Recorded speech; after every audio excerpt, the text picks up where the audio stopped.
Assalamualaikum warahmatullahi wabarakatuh. Baiklah, saya atas nama Ari Sanjaya akan mempresentasikan hasil tugas saya. Selamat menyaksikan dan semoga bermanfaat.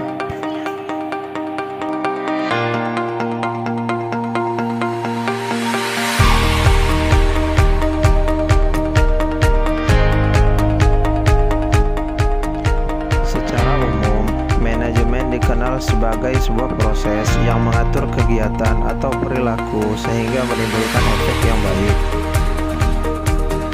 Secara etimologi, definisi manajemen adalah sebuah proses seni mengarahkan orang lain untuk mencapai tujuan utama organisasi atau bisnis melalui proses perencanaan, perorganisasian, pengelolaan, dan pengawasan sumber daya yang ada.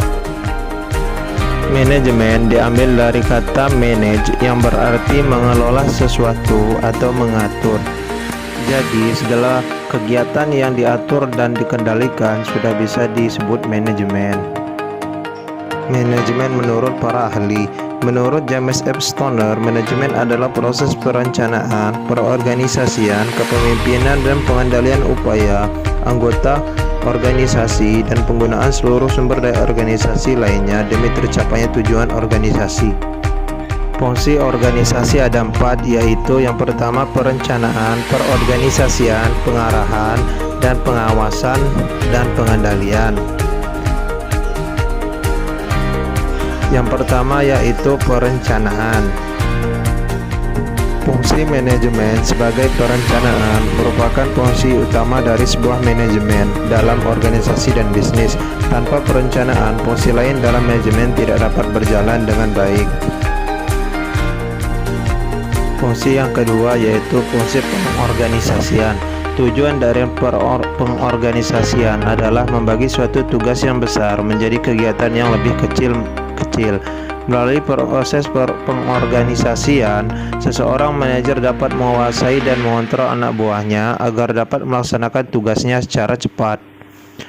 Pengorganisasian dapat dilakukan dengan cara menentukan tugas apa saja yang harus dikerjakan, siapa saja yang harus mengerjakan, dan bagaimana tugas tersebut dapat dikelompokkan, dan siapa yang bertanggung jawab. Fungsi manajemen yang keempat yaitu pengarahan, menggerakkan, dan pengimplementasian. Pengarahan atau directing adalah usaha agar setiap anggota kelompok dapat bekerja untuk mencapai sasaran sesuai tujuan perusahaan. Fungsi pengarahan adalah untuk menciptakan lingkungan kerja yang dinamis dan sehat sehingga meningkatkan efisiensi dan efektivitas dalam bekerja.